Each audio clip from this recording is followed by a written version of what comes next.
Hey everyone, I'm here with Anthony TSANG, Budget Stark on Facebook. He's been awesome enough to come and visit me, as well as some other UK collectors the last few days. We've got Glenn and Rick, and now myself. We've got the Beast here with us, which is the centerpiece of this video. If we don't make any sense, you can just feast your eyes on this and you should be fine. Who do you watch on YouTube? I watch actually quite a few people. I watch Night Vision, definitely watch Night Vision. He's alright. I watch actually quite a diverse amount, even though I'm interested in Iron Man. I definitely watch Denobi too. He's a big Iron Man fan. I watch Andre Xenomorph. He's great, an Iron Man fan. Thanks the reviews. Yeah, his camera work is excellent. He's got the best turntable in the 1/6 community. I watch Rick's reviews for the comedy, the swearing, because it's quite animated. It's quite animated. You've got the swearing, yeah? Yeah, of course. I'm trying to think who else is out there that I watch that's quite decent. I've got to give a shout out to Wayne's Butler. Wayne, I see Wayne's comments all the time. Yeah, but he's not on Facebook, Wayne's Butler, so he's under the radar, but he's out there. He's another Batman obsessed dude. He actually got like a hell of a lot of. Most of you guys watching this already know, but Wayne's Butler has a load of custom made 1/4 scale Batman figures from the Dark Knight trilogy. He's got a Scarecrow that was made for him with Brian. Too many figures helped him with that and made most of it for him, I guess. Let's not get into that. I don't know the details, but just one other mention.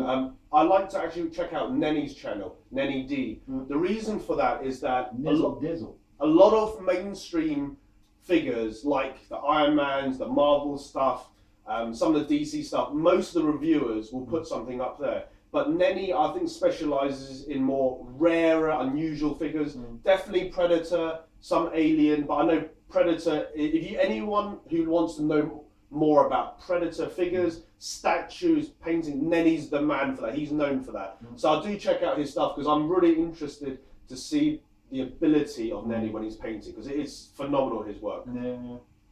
Shout outs, carry on with like Lester Morris, that's Moggy 215. He needs to put more videos on though. Come on, get back in the game there.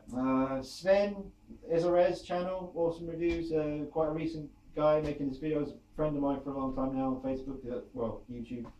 God, there's loads of people. See, that's the thing about shout outs, because you will forget people. Like Carlos has just popped in my head, I almost forgot Carlos out there in New York. Anyone else you want to shout out? I think Ryan Faroki, yeah. He's been keeping a low profile.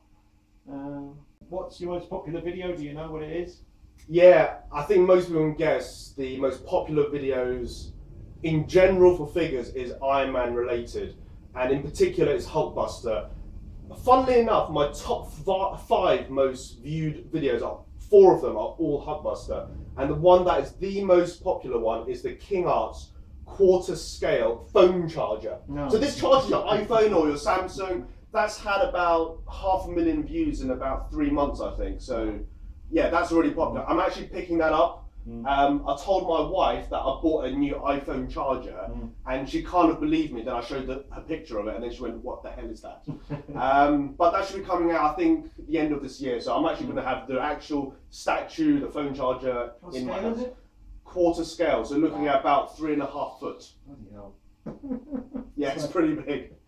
I cast Iron Man figures because me personally, I am keen on getting maybe the Mark III, or not so much now, because what parts of him is die cast? Is his chest plate? No, it's plastic. That's plastic. The bit I want to be metal is the head. I love the idea, especially with the clamp. I just want to feel that. I don't care if the whole thing's metal. I would love the head to finally just be metal. Then I'd probably buy one, like maybe if the Mark IV or the Mark VI. I think that may have some issues because you've got the faceplate on there, which works by magnets, so that might have a little bit of a hindrance. Or maybe they just do a separate head or something. I just love the idea of a nice heavy Iron Man head. It just would make a bit of weight to it to actually put it on. I only recently started to sort of catch on to art figures because of the Dread that came out. Yeah. And now, God, there's so many names on the poster for it, but you know the werewolf that's coming out? Yeah.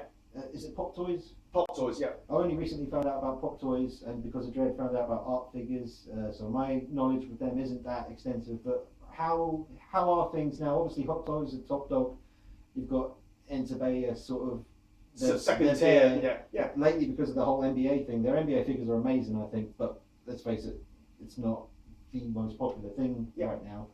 So who would you say is second now? Would you say it's still Interbay or maybe Sideshow or? Sideshow have always had a really strong holding, especially for US collectors, where it's a lot easier to get Sideshow figures than for Hong Kong. For example, Hong Kong only has a few Sideshow because the only outlet really is actually Toy Hunters, which is the retail store for Hot Toys. They have two branches. So they sell Sideshow there, and some other resellers in Hong Kong sell Sideshow figures, but it's not very common because it's deemed as an import.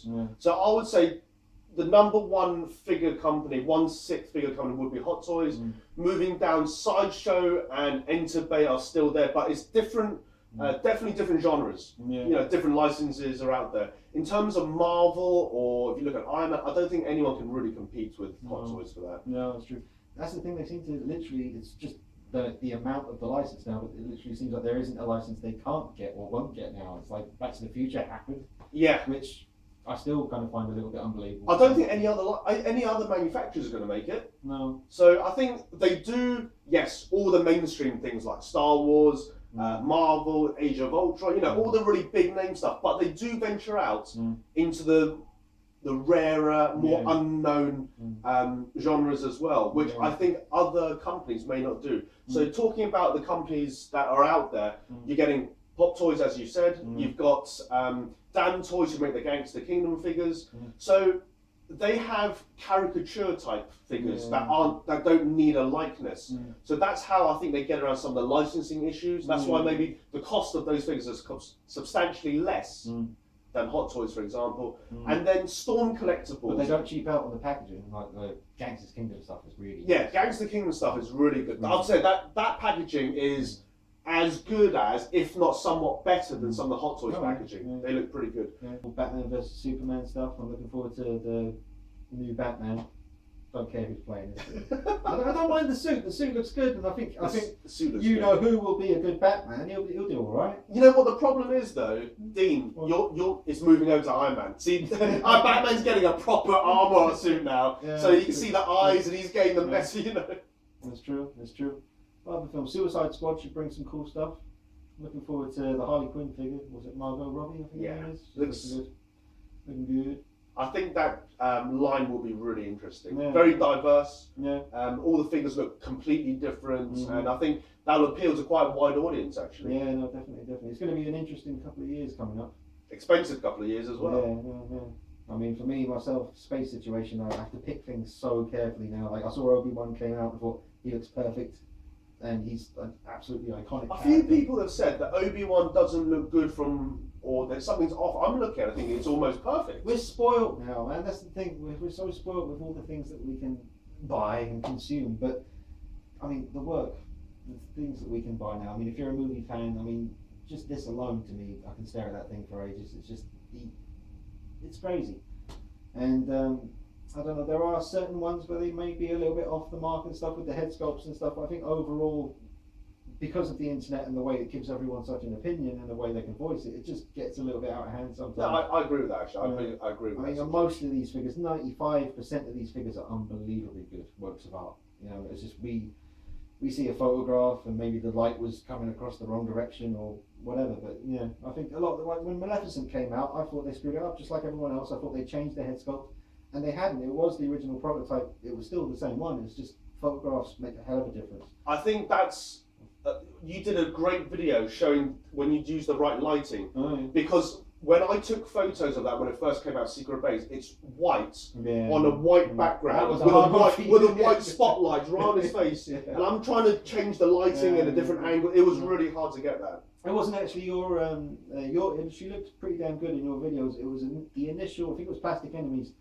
Or some other guys, but there were just a couple of pictures where, you know, she looked good, but it did look different. Because of her cheekbones, the way they are and the way the light can hit it, it can make a hell of a difference on the way she appears. The definition, you can't see how that looks.